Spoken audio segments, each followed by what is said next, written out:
Olá a todos, meu nome é Júnior. Irei falar sobre o projeto de iniciação científica, tendo como orientadora a professora Andréa Portela e como integrantes a Letícia Lohane.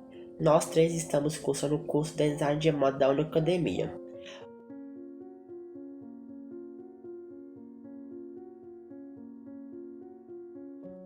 O projeto de iniciação científica ele tem como base em 3 fotografias de mulheres. Essas fotografias elas fazem parte de uma grande coleção oitocentista que o Museu Maria Procópio abriga em seu acervo. Essas fotografias elas foram pouco estudadas e são relatos marcantes do século XIX.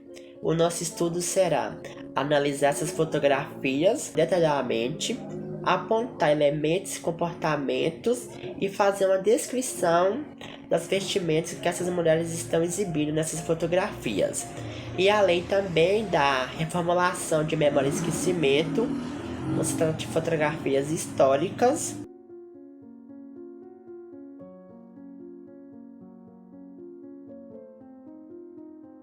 A fotografia surgiu no século XIX e no Brasil ela era um instrumento ideológico.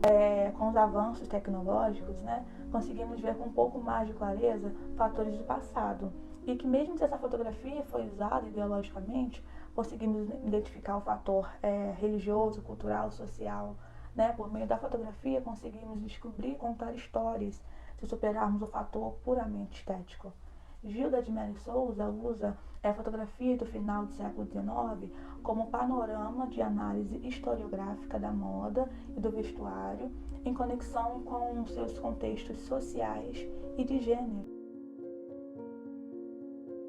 A terceira fotografia foi nomeada a erro de português.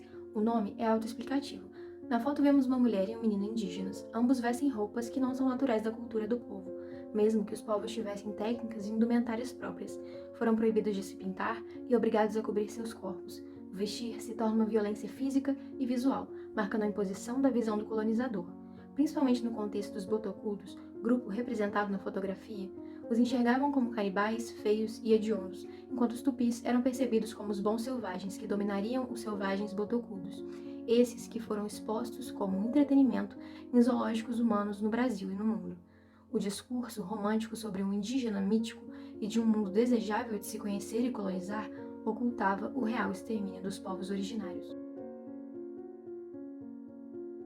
As informações com relação à aparência dos negros no Brasil do século XIX têm como uma de suas principais fontes a fotografia em formato carta de visita. Havia uma hierarquia nas diferentes formas de vestir dos negros cativos e um dos principais critérios era a atividade que eles exerciam. Os de maiores status eram os domésticos, E nessa fotografia que estamos apresentando, percebemos que a mulher exercia uma dessas profissões, Ela era uma ama de leite, Ser uma ama de leite era uma condição preciosíssima para o seu senhor, porque se vendida ou alugada, ela renderia aí grandes lucros, Observamos que ela está vestindo uma roupa luxuosíssima para sua condição, mas essa roupa é um sinal de servidão.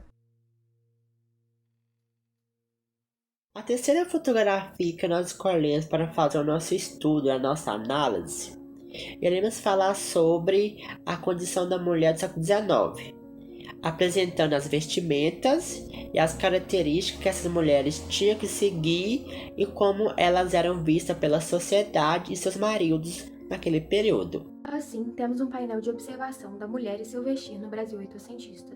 3 mulheres de olhares fixos e entristecidos no cenário opressor e patriarcal. Elas revelam universos diferentes sobre a mulher do século XIX, com a condição de subalternidade e silenciamento social. A fotografia assume o papel de um ponto de partida para buscar dados e ainda de contar a história e memória das pessoas da época. A partir da visão de uma maioria social, diversas narrativas são contadas por gerações sem abordar todas as perspectivas dos fatos.